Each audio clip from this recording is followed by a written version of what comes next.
प्यारो तुम सब मेरी हो गवाही।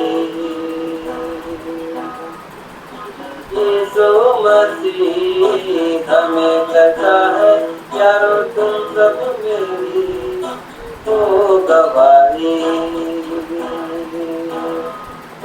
हो गवाही, हो गवाही, हो गवाही, हो गवाही, हो गवाही, हो गवाही। शहर शहर जाना, वचन सुनाना, वचन सिखाना। शहर शहर जाना, वचन सुनाना, वचन सिखाना। यीशु मसीह हमें कहता है, करो तुम सब मेरी हो गवाही। ज्यादा वचन सुनाना, वचन सिखाना। यीशु मसीह हमें कहता है, करो तुम सब मेरी हो गवाही। यीशु मसीह हमें कहता है, प्यारो तुम सब मेरी हो गवाही। घर घर जाना, वचन सुनाना, वचन सिखाना। घर घर जाना, वचन सुनाना, वचन सिखाना। यीशु मसीह हमें कहता है, प्यारो तुम सब मेरी हो गवाही। यीशु मसीह हमें कहता है, प्यारो तुम सब मेरी हो गवाही। हो गवाही, हो गवाही, हो गवाही, हो गवाही, हो गवाही, हो गवाही।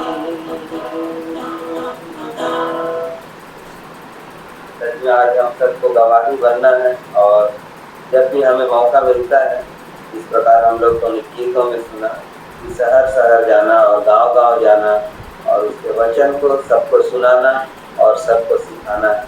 तो हमें उसके वचन से कभी नहीं भागना है, कभी नहीं लजाना है, और उसके वचन का प्रचार में सदा हमें तत्पर रहना है। आइए हम लोग और गीत गाएंगे, और उसके बाद हम लोग वचन की ओर आगे जाएंगे। और हम अपने अपने मन और हृदय को तैयार करें इस गीत के साथ। कभी कोई मन और हृदय से इस गीत को हम लोग गाएंगे। आत्मा प्रभु का, प्रेमी आत्मा प्रभु का, अभी तू आजा हमारे बीच में, अपनी आशीष मुझे। आत्मा प्रभु का, प्रेमी आत्मा प्रभु का, अभी तू आजा हमारे बीच में, अपनी आशीष दे। अभी तू आजा हमारे बीच में, अपनी आशीष दे। दर्द की कीचड़ से दया से निकाला हमें। दर्द की कीचड़ से दया से निकाला हमें। पाप डाकर साफ कर दे अपनी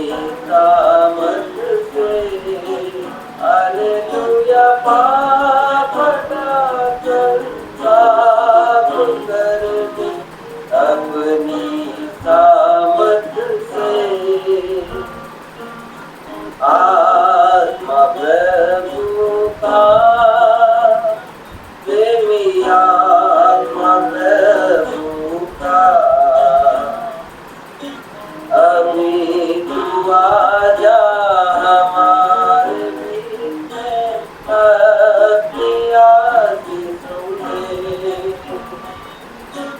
अभी तू आजा हमारे बीच में, अपनी आरज़ू सुने।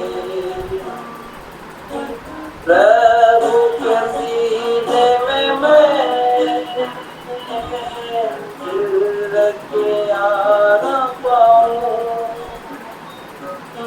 प्रभु के सीने में मैं दिल रख के आना पाऊं।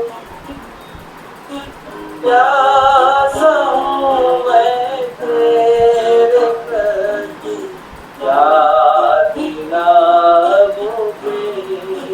हालेलुया, प्यासा हूँ मैं तेरे प्रति, याद ना मुझे। आत्मा प्रभु का, प्रेमी आत्मा प्रभु का,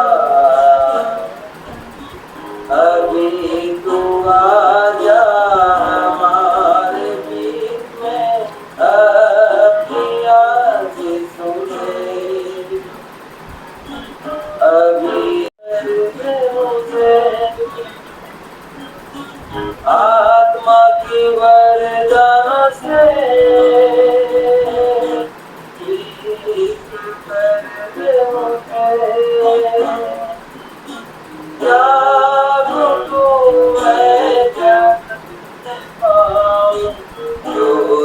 चमका मुझ में।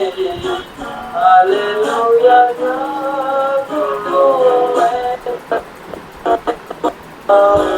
ज्योति चमका मुझ में। आत्मा प्रभु का, प्रेमी आत्मा प्रभु का, अभी तू आजा अपनी आरज़ू सुने। अभी तू आजा अपनी आरज़ू सुने। जीवन दिया तूने, जीवन दिलाऊं मैं।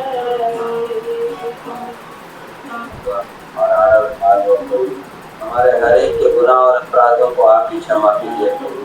आप लोग इस समय जो वचन हमें आज के वार्ता के द्वारा मिलने वाला है, हम हर एक वचन को पूरी सामर्थ्य हाथों में रखते हैं। तो आप लोगों की आज के वक्त भाई को हम तेरे हाथ में सौंप देते हैं। तो अपनी पवित्र आत्मा की सामर्थ्य उन्हें भर दे प्रभु, ताकि उनके द्वारा जो भी वचन इस समय हम सुनेंगे, तो हर एक वचन दो धारी तलवार के समान कार्य करने पाए प्रभु, और हमारे हृदय को आर पार छेदने पाए, और उसके द्वारा प्रभु जी हम अपने मानव हृदय को हम परिवर्तन करने पाए, और तेरे सन्मुख हम अपने पुत्र मन के साथ सारी आदर महिमा हम तुझे को देते हैं।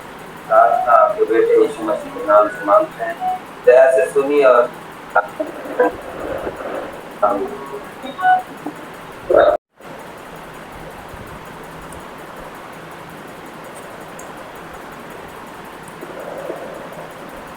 सबको यीशु सहाय, यीशु सहाय। सुनाई दे रहा है? तो हाँ, दे रहा। ठीक है। वचन में जाने से पहले एक प्रार्थना करेंगे, स्टार्टिंग प्रार्थना। सिर झुकाएंगे, प्रार्थना करेंगे। हे परमेश्वर सशक्तिमान ईश्वर, दयालु पिता, हम इस रात्रि वेला में इस दुनिया में उपस्थित होके तुम्हारे लिए प्रशंसा के गीत गाते हुए, तुम्हें याद करते हुए तुझे लाखों लाख धन्यवाद देते हैं प्रभु, कि तू हमारे जीवन में रहा, तू हमारे मन में रहा, और तू आगे भी चल के हमारे लिए कार्य करता है प्रभु।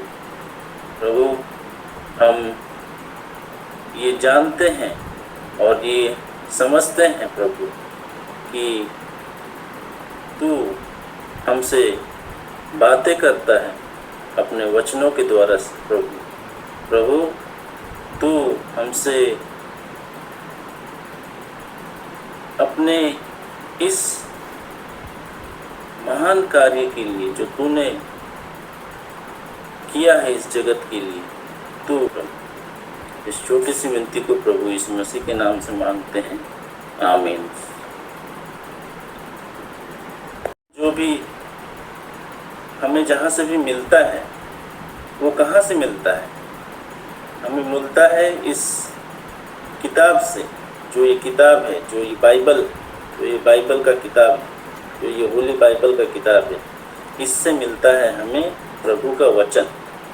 और प्रभु का वचन सबसे उत्तम और सबसे अच्छा वचन। इसके द्वारा कई लोगों का उद्धार हुआ है, इसके द्वारा कई लोगों का जीवन बदला है, इसके द्वारा आगे भी कई लोगों का जीवन बदलेगा।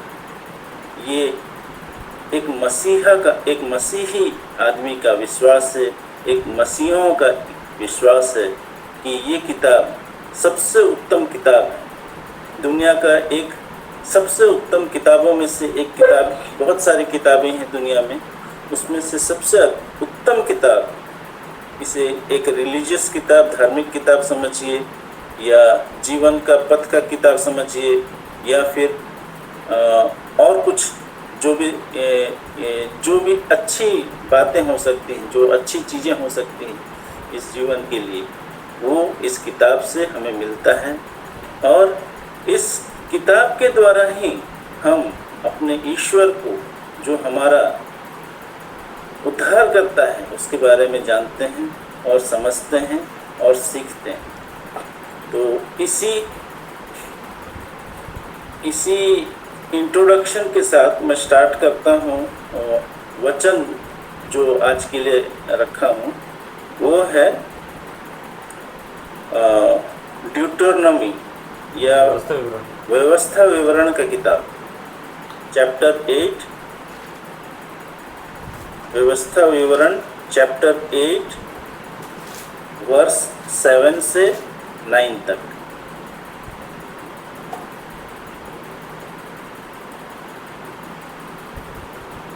मैं पढ़ रहा हूँ। व्यवस्था विवरण का किताब, जिसको इंग्लिश में ड्यूटरनमी भी बोलते हैं, चैप्टर 8 7 से 9। सबको अगर खोल लिए हैं तो पढ़ सकते हैं, देख सकते हैं। 7 में लिखा है,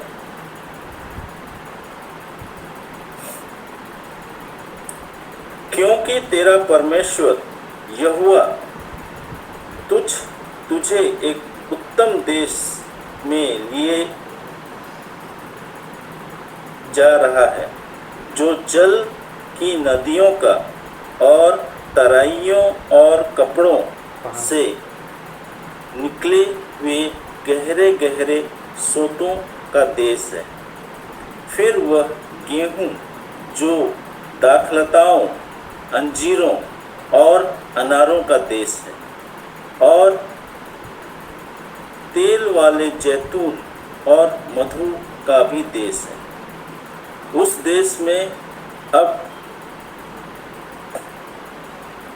देश में तुमको महंगाई ना होगी और ना उसमें तुम्हें किसी पदार्थ की घटी होगी।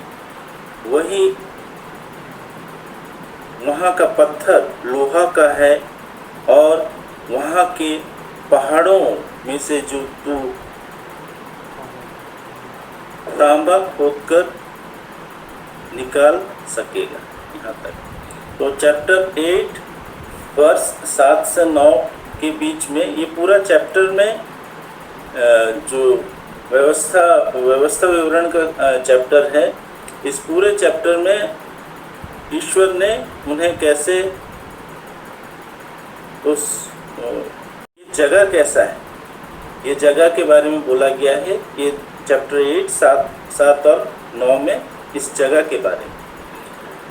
तो पुराने नियम के हिसाब से अगर हम देखते हैं तो पुराने नियम में 5 किताब थे। ये मूसा के 5 किताब, मूसा के 5 किताब कौन कौन से हैं? पहला है जेनेसिस, जिसको हम उत्पत्ति की किताब भी बोलते हैं।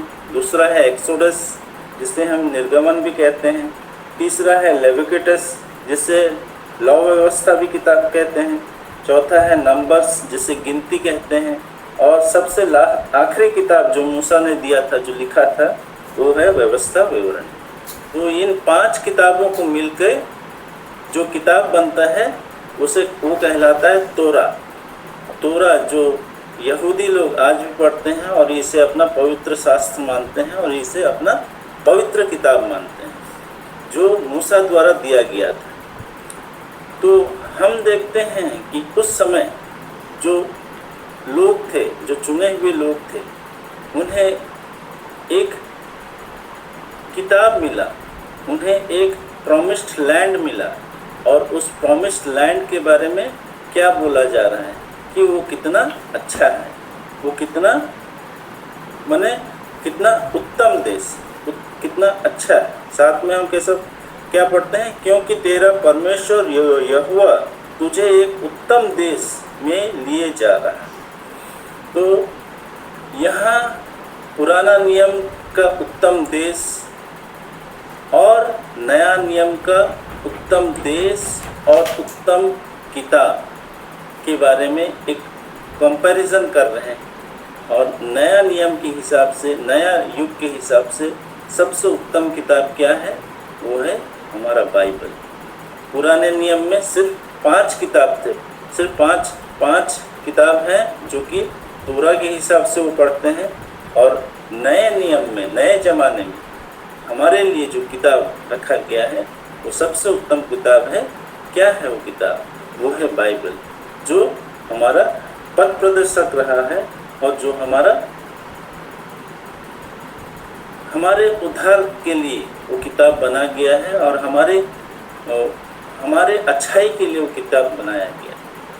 तो इस वर्ष में यहाँ एक कंपैरिजन किया गया है कि क्या है अच्छा, क्या अच्छा है, देश कौन सा अच्छा है, किताब कौन सा अच्छा है, और वो हमारे ऊपर भी उपयुक्त होता है। हम देखते हैं इस वर्ष में हम देखते हैं कि उसके बारे में क्या बोला गया है कि कैसा है वो देश, जहाँ पर किसी भी चीज़ का घटी नहीं है, जहाँ पर नहरें बहती हैं, जहाँ पर अंजीर के पेड़ हैं, जहाँ पर मधु का देश है और जहाँ पर खोदने पे लोहा निकलता है। उस समय उस ज़माने में लोहा को एक सबसे शक्तिशाली मेटल समझा जाता था, क्योंकि और उसी से बहुत कुछ औजार भी बनते थे। लोगों के लिए लोहा होना, जो आयरन एज था, आयरन एज जिसे कहते हैं, उस समय का एज, जिसके पास लोहा अधिक है वो उतना ही बलशाली देश कहलाता था और उतना ही ताकतवर देश कहलाता था, क्योंकि लोहा से बहुत सारा चीज बनता था। तो यहाँ पर इस वर्ष से ये समझते हैं कि हमें प्रभु उत्तम पदार्थ और उत्तम चीज़ देने के लिए हमेशा रेडी रहता है, हमेशा तत्पर रहता है। तो इस देश के बारे में पहले यहूदी लोग क्या सोचते थे? पहले यहूदी लोग, जब अब्राहम को बोला गया कि उस देश में जाओ, मूसा फिर उनको बाद में मिस्र से निकाल कर जब उन्हें लेने लगा, तो बहुत सारे लोगों को डाउट होता था कि वो देश कैसा है। तो उस देश के बारे में जानने के लिए यहूदी लोग, जो इजरायली लोग थे, उन्होंने अपने कुछ गुप्तचर भेजे ये जानने के लिए कि वो देश कैसा है, जानने के लिए। ये इसका रेफरेंस हम पा सकते हैं गिनती का किताब में, नंबर्स, बुक ऑफ नंबर्स में 14 चैप्टर 14 7 से 8।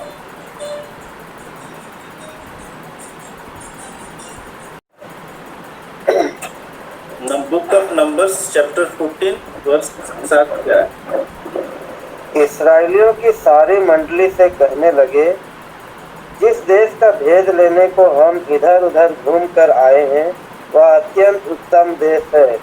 यदि यहोवा हमसे प्रसन्न हो तो हमको उस देश में जिसमें दूध और मधु की धाराएं बहती है पहुंचाकर उसे हमें दे देगा। तो इजराइलियों ने क्या किया? पहले अपना स्पाई जिसे बोलते हैं, इंग्लिश में स्पाई बोलते हैं, जो जासूस होते हैं, जो जाके पता करते हैं, पहले उनको भेजा। तो उन्होंने क्या रिपोर्ट ला के दिया? वो वर्स 7 में लिखा है। और कौन गए थे वो लोग जानने के लिए? वर्स 6 पढ़ो आमोस। और नून का पुत्र यहोशू और यपुन्ने का पुत्र कालेब, जो देश के भेद लेने वालों में से थे, अपने अपने वस्त्र फाड़कर इसराइलियों की सारी मंडली से कहने लगे। तो 2 लोग जो गए थे उस देश के बारे में पता करने, कौन थे वो 2 लोग? कैलेब था और ये जोशुआ जिसे भी बोला जाता है। तो उन्होंने गुप्तचर पहले भेजे कि जानने के लिए कि वो जगह कैसा है। तो उन्होंने उसका रिपोर्ट दिया और रिपोर्ट में क्या मिला कि वो जगह जहाँ हम जाने वाले हैं, जो हमारे लिए चुना गया है, वो कैसा है। इसी तरह हम ईसाइयों को, जो उन्हीं के वंशों में से है या उन्हीं के वंश में से तो नहीं है, लेकिन उन्हीं का जो चीज है उसको आगे बढ़ाते हुए जो हम जा रहे हैं हमारे उन्नति की, उनके लिए था किताब क्या? वो था तोरा। वो अभी भी वो तोरा पढ़ते हैं और उसी में रह गए हैं। लेकिन बाइबल उससे भी अधिक महत्वपूर्ण किताब है और अधिक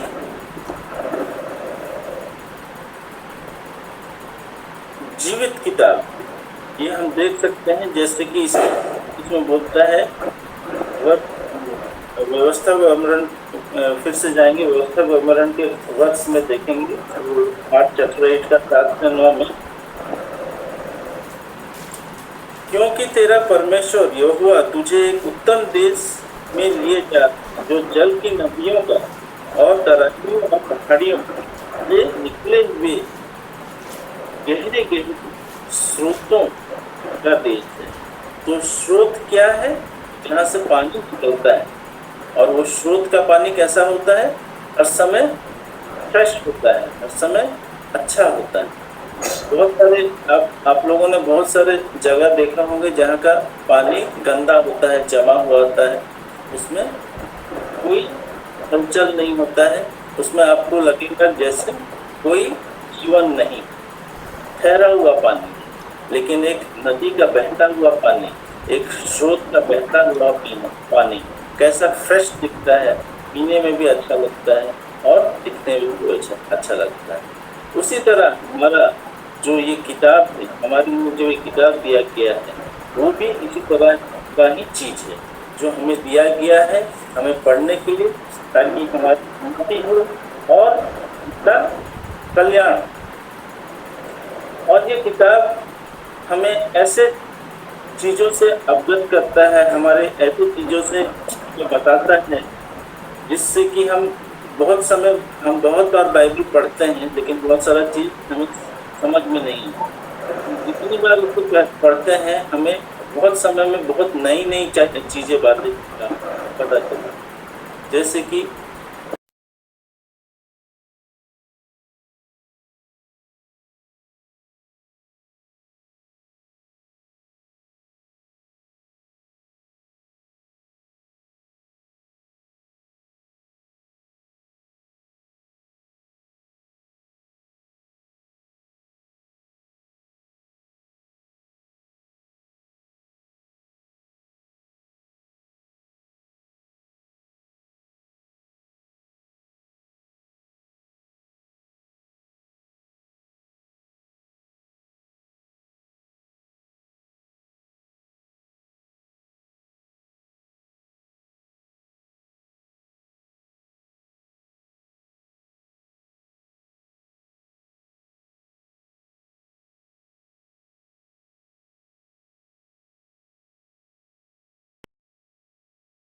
को भी बताएं, ताकि क्या हो कि हमारे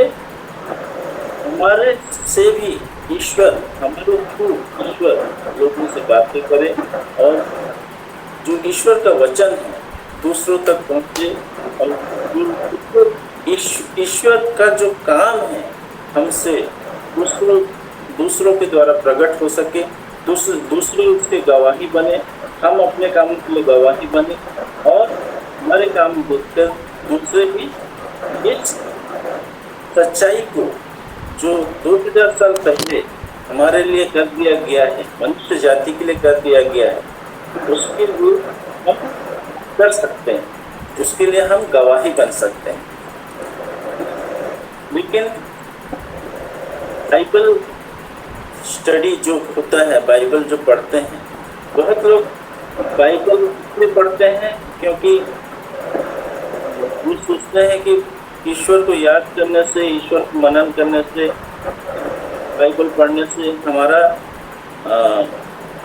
उत्थान होगा। उत्थान इन द सेंस हमें ज़्यादा पैसे मिलेगा, हमें अच्छा नौकरी मिलेगा, या हमें अच्छा जीवन मिलेगा। माने वो सब चीज़ें तो हैं, लेकिन लोग इस तरह का भाव लेके अगर बाइबल को ग्रहण करते हैं, बाइबल पढ़ने लगते हैं, तो उन्हें निराशा होती। बाइबल का वचन, ईश्वर का वचन एक आत्मिक वचन, ये हमारे आत्मा को आगे बढ़ाने के लिए, हमारे आत्मा को ऊंचा करने के लिए किताब। जब इस चीज़ में हम आगे बढ़ जाएंगे, जब इस चीज़ में हम आगे हो जाएंगे, तो बाकी चीज़ें अपने आप, जैसा बाइबल बोलता है, अन्य चीज़ें सारे आपको मिल जाएंगे। लेकिन जो लोग इस चीज़ को नहीं समझ के जैसे अपना मनोकामना के हिसाब से लेते हैं, इस हिसाब से जो लोग पढ़ते हैं बाइबल को, उनको निराशा होती है बहुत समय, क्योंकि बाइबल ईश्वर का काम आपके सिर्फ उत्थान के लिए नहीं आया था। ईश्वर का काम और ईश्वर का जो काम था वो आपके पापों के लिए था, आपके पापों की मुक्ति के लिए था, आपको उत्तम जीवन, स्वर्गीय जीवन ले जाने के लिए काम था। जब आप इस रीति से बाइबल को पढ़ते हैं और इस रीति से बाइबल को समझते हैं, तब आपका आत्मिक उत्थान भी होगा, प्लस आपको जो भी शारीरिक चीज़ें चाहिए समय पर होगी। तो इस हिसाब से अगर आप बाइबल ग्रहण करें, बाइबल को पढ़ें, तो उसका इफेक्ट, उसका जो क्वालिटी है वो आप महसूस कर सकते हैं। और बाइबल हमें क्या करता है? ट्रांसफॉर्मेशन करता है, माने हमको एक चेंज ले आता है। बाइबल जब हम पढ़ते हैं, जब हम इसे ग्रहण करते हैं, तो एक अंदर से एक चेंज आना चाहिए, तभी हम बाइबल को ठीक से समझ सकते हैं और दूसरों को भी इसको समझा सकते हैं। एक और वर्ष देखेंगे, 2 कुरिन्थी 3:11 में।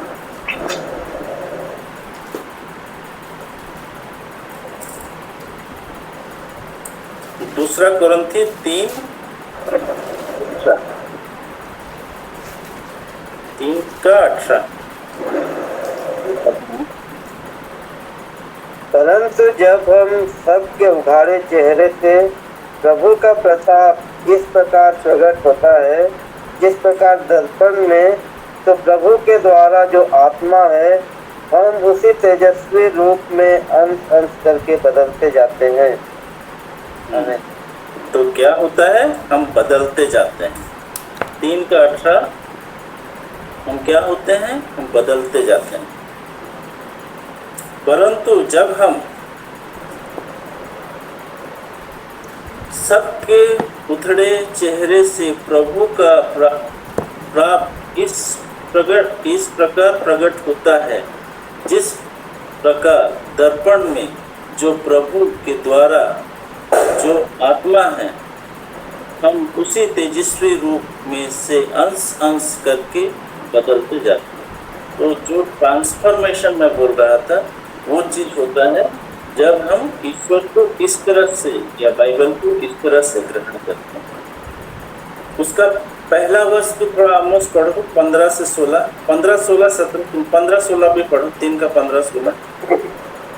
आज तक जब कभी मूसा की पुस्तक पढ़ी जाती है तो उनके हृदय पर पर्दा पड़ा रहता है, परंतु जब कभी उनका हृदय प्रभु की ओर फिरेगा तब वह पर्दा उठ जाएगा। प्रभु तो आत्मा है और जहाँ कहीं प्रभु का आत्मा है वहाँ स्वतंत्रता है। तो यहाँ पर क्या बोला गया है, जब वो मूसा की किताब पढ़ी जाती थी तो एक पर्दा पड़ता था, एक पर्दा रह जाता था ईश्वर और मूसा, ईश्वर पर इस्राएली जो यहूदी लोग, ईश्वर हमारे ईश्वर पता जीसस क्राइस्ट को हम उन्हें अपना उद्धारकर्ता नहीं माने, वो उनसे अल्टीमेटली अपना उद्धारकर्ता मानेंगे और वो उस पर्दे से दूर होंगे और ईश्वर को पहचान पाएंगे। तो इस तरह से हम अगर बाइबल पढ़ते हैं, बाइबल पे मनन करते हैं, जो कि एक उत्तम किताब हमारे लिए है, तो उसे जिस पर्पस से दिया गया है, जिस लिए दिया गया है, उस हिसाब से पढ़ें और उस हिसाब से ग्रहण करें, तो आप आत्मिक रूप से भी बढ़ेंगे, शारीरिक रूप से भी बढ़ेंगे और सांसारिक रूप से भी बढ़ेंगे। जिस तरह यहूदी लोग सांसारिक रूप से बहुत आगे बढ़े, लेकिन क्योंकि वो प्रभु जो उनके बीच में जो आया, उन्हें ग्रहण ना करके वो एक पर्दे के बीच में रह गए और जो चीज आगे चल के उनके लिए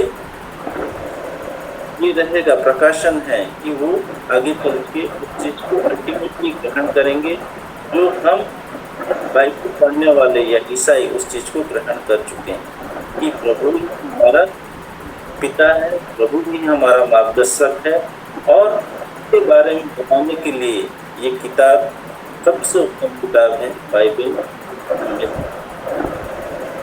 तो आज के लिए हम इतना ही है वचन। प्रभु हमें समझने, जानने, क्योंकि बाइबल इतना पढ़ते रहेंगे इतना नई नई चीज़ें आपको मिलता रहता है, क्योंकि बहुत सारी चीज़ समझ में नहीं आता है जो कि अभी समझ में आता है और नया नया रेगुलेशन या नया नया प्रकाशन होते रहता है। तो रेगुलरली पढ़ने का कोशिश करेंगे। इसके अलावा और भी सपोर्ट की किताब रहते हैं जिसमें बाइबल को एक्सप्लेन किया गया है, वैसे चीज़ों को भी आप अगर पढ़ेंगे, सुनेंगे तो आपका समझने में और भी सहायता होगी और आपका और आत्मिक रूप से और उत्थान। तो आज के लिए वचन का काम नहीं है, एक छोटी सी विनती करके एंड करूँगा। तो प्रभु दयालु पिता, सारी बातों की तुझे धन्यवाद देते हैं प्रभु, और इस किताब, वचन और तुम्हारा प्रतिज्ञा के लिए हम तुझे लाख लाख धन्यवाद देते हैं। तूने हमें पुत्र बनाया, तूने हमें अतः प्रेम किया, हमारे सारे पापों को पूरी तरह से और अनंत जीवन का भागीदार बना चुका है प्रभु। उसके लिए लाख लाख धन्यवाद देते हैं प्रभु, और इस रात्रि के लिए फिर से तुझे धन्यवाद देते हैं और इस जीवन को तेरे तुझको सौंपते हुए तुझे लाख लाख धन्यवाद देते हैं। इस छोटी सी विनती को प्रभु यीशु मसीह के नाम से, आमीन। आमीन। आज के सुंदर वचन के लिए परमेश्वर पिता का धन्यवाद हो और धन्यवाद देते हैं हमारे दादा व्यवस्थापकों को बहुत ही सुंदर रूप से हमें आज के वचन को सीखने में हमारी सहायता की और बाइबल का वचन आज हमारे लिए कितना महत्व है, हमें कितना जरूरी है उसे पढ़ना। जितना हम लोग ज़्यादा पढ़ेंगे उतना ही प्रभु पे बातें हम सीख पाएंगे। तो आइए हम लोग एक गीत गाते हैं इसी के आधारित, उसके बाद जाके हम लोग दादा ही हमारे लिए, हमारी पूरी मंडली के लिए, सबों के लिए प्रार्थना करेंगे और उसके बाद हम लोग आज के लिए उनको यहीं से हम लोग विदाई देंगे और फिर से हम लोग दोबारा प्रभु की इच्छा के अनुसार मिलेंगे। तो आइए हम लोग एक रिवाइवल सॉन्ग निकालते हैं। नया में है 433 433 और पुराना में है 740 740। ये बाइबल मेरी ज़िंदगी है, ये बाइबल खुदा का कलाम, खुदा ने जहाँ को दिया है बड़ा बेशकीमती इनाम। गाते हैं ये बाइबल मेरी ज़िंदगी है। रिवाइवल सॉन्ग नंबर 433 नया, पुराना 740। ये बाइबल मेरी ज़िंदगी है, ये बाइबल खुदा का कलाम, खुदा ने जहाँ को दिया है बड़ा बेशकीमती इनाम। ये बाइबल मेरी ज़िंदगी है, ये बाइबल खुदा का कलाम, खुदा ने जहाँ को दिया है बड़ा बेशकीमती इनाम। ये बाइबल ये बाइबल ये बाइबल ये बाइबल ये बाइबल ये बाइबल ज़िंदगी है, ये बाइबल खुदा का कलाम, खुदा ने जहाँ को दिया है बड़ा बेशकीमती इनाम। गुनाहों की वादी में जब भी होता हूँ मैं हीराफार, ये बाइबल तब कहती है मुझसे तू होता है क्यों परेशान। ये बाइबल ये बाइबल ये बाइबल ये बाइबल ये बाइबल ये बाइबल ये बाइबल मेरी ज़िंदगी है, ये बाइबल खुदा का कलाम, खुदा ने जहाँ को दिया है बड़ा बेशकीमती इनाम। ये मेरी उम्मीद है ताकत जो करती मुझे साधना, होता हूँ जब भी मैं बेबस, ये मुझको दिखाती निशान। ये बाइबल ये बाइबल ये बाइबल ये बाइबल ये बाइबल ये बाइबल ये बाइबल मेरी ज़िंदगी है, ये बाइबल खुदा का कलाम, खुदा ने जहाँ को दिया है बड़ा बेशकीमती इनाम। कहते हैं जब आंसू मेरे न होता है कोई पास मां, ये बाइबल तब कहती है मुझसे जीवन के रास्ते बयां। ये बाइबल ये बाइबल ये बाइबल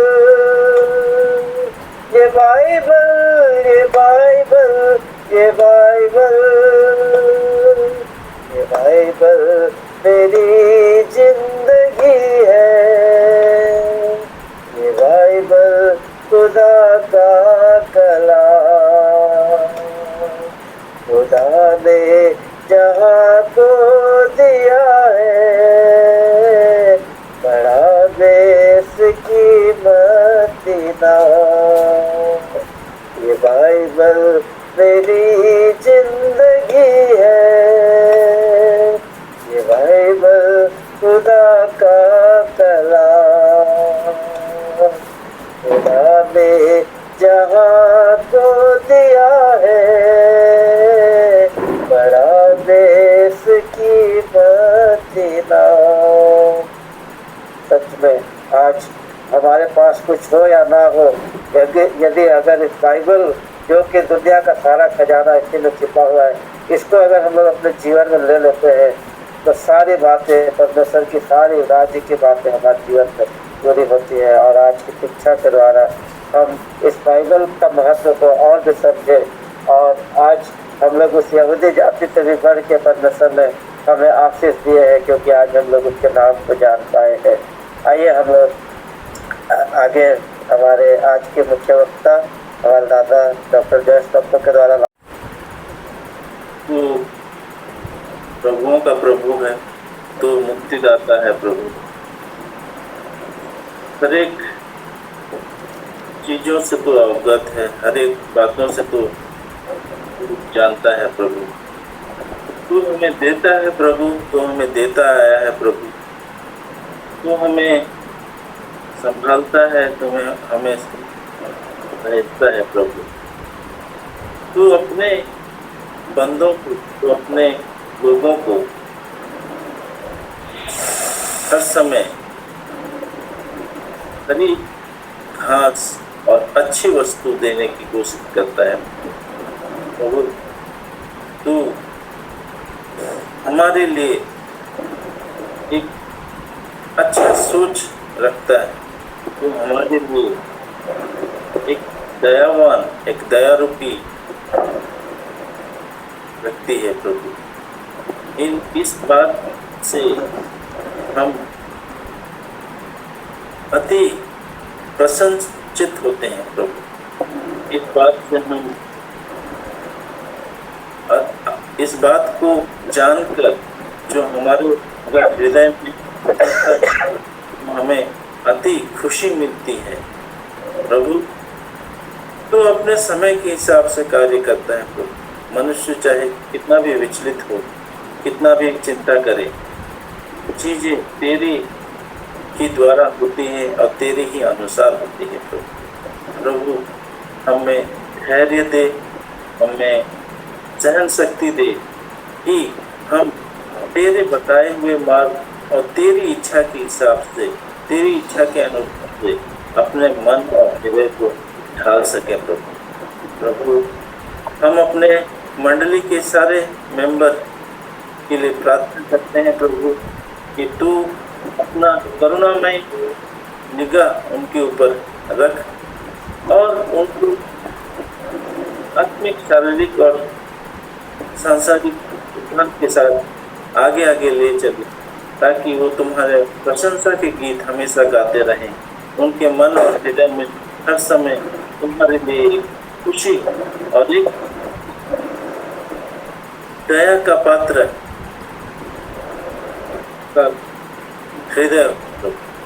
हम अपने गिरजाघर की प्रार्थना करते हैं प्रभु, जमीन के लिए जो बहुत सारी चीजों को लेकर फंसा हुआ है प्रभु। प्रभु तू प्रभुओं का प्रभु है, तो महान करता है। तू अपने समय के हिसाब से उन सारी चीजों को सरल कर देगा, उन सारी चीजों को सही कर देगा जो हमें कठिन और ना जैसे चीज लगता है प्रभु, उन चीजों को भी तू ठीक करता है प्रभु। उस गिरजाघर की जमीन और उस प्रॉपर्टी के लिए जो भी है प्रभु, तू हमारे मनों और हमारे हृदय में जो चीज है उनको सुन और अपने समय के हिसाब से उन्हें पूर्ण कर प्रभु। और सारी बातों के लिए और अन्य सारे लोगों के लिए जो इस मंडली में हैं प्रभु, जो गिरजा आते हैं या ना भी आते हैं, सबको तेरे आगे समर्पण करता हूँ प्रभु। तू अपने छत्र छाया में उन्हें रख और उन्हें आगे बढ़ा और उन्हें बाइबल से प्रेरित कर, ताकि वो तुझे जान सके, समझ सके। छोटी सी विनती को प्रभु यीशु मसीह के नाम से मांगते हैं, आमीन। आमीन। ठीक है, हम बहुत बहुत धन्यवाद देते हैं दादा को इतना समय हमें देने के लिए और सुंदर वचन के द्वारा हमें प्रभु के और भी निकट लाने में हमें अगुवाई दिए और प्रेरणादायक वचन के लिए हम बहुत बहुत धन्यवाद देते हैं। आगे भी हम चाहते हैं हम इसी रीति से आप हमारे साथ जुड़िएगा और वचन से हमें निश्चय और भी आगे बढ़ाइए। बहुत बहुत धन्यवाद देते हैं।